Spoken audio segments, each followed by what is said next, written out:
41,000 feet over northern Ontario, a Boeing 767 carrying 61 people goes completely silent.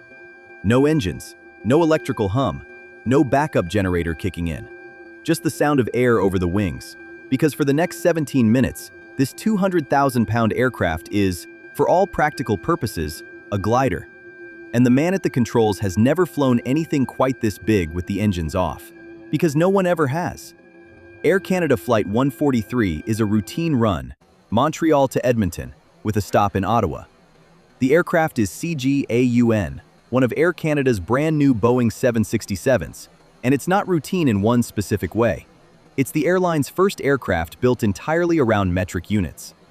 Every other plane in the fleet still runs on pounds. This one runs on kilograms. The night before the flight, a maintenance technician finds the fuel gauge system isn't working. He notes it in the logbook and disables the faulty channel. Ground crews will dip a stick into the tanks, measure the fuel in centimeters, and convert that reading into a usable number by hand. That conversion is where the chain starts to break. In Montreal, Captain Bob Pearson and First Officer Maurice Quintal take over the aircraft. Pearson is a veteran with over 15,000 hours, and notably, an experienced glider pilot. Quintal has more than 7,000 hours and used to be stationed at a small Air Force base most people have never heard of.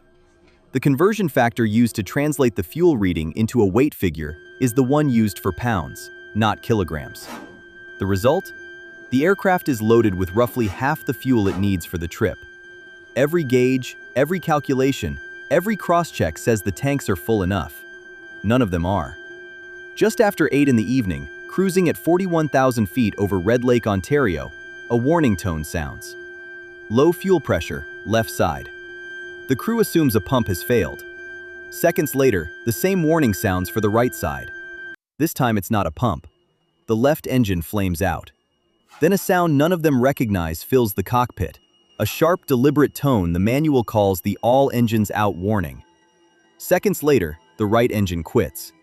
Every screen goes dark. The pilots pull the emergency checklist. There is no page for both engines out, gliding. The manual was never written for this. They work toward Winnipeg until Quintal does the math and realizes they won't make it. Then he remembers something. A smaller airfield, much closer, where he once served as a pilot years earlier.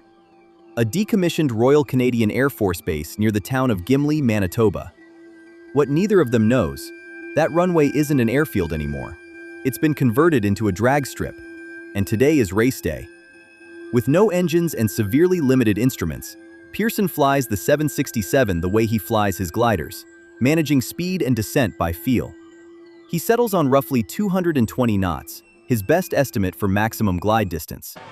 As Gimli comes into view, they're coming in too high and too fast. Pearson does something almost never used in commercial aviation, a forward slip, banking and yawing the aircraft to dump altitude without gaining speed. A maneuver pulled straight from glider flying. On the ground, racers and families scatter as a silent aircraft drops out of the sky toward their drag strip. Without hydraulic pressure, the nose landing gear never fully locks. The moment the wheels touch, Pearson brakes hard, blowing 2 tires, and the nose gear folds. The aircraft's nose scrapes along the pavement in a shower of sparks. That scraping helps slow the aircraft down.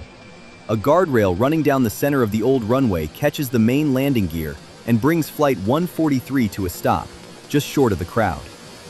17 minutes after the engines went silent, the aircraft is on the ground.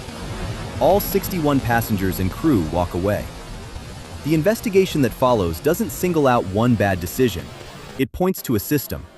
A fuel calculation responsibility never clearly reassigned, incomplete training on new metric procedures, and a maintenance culture that let a known faulty gauge fly. The Gimli Glider isn't a story about an airplane that failed. It's a story about a measurement that failed.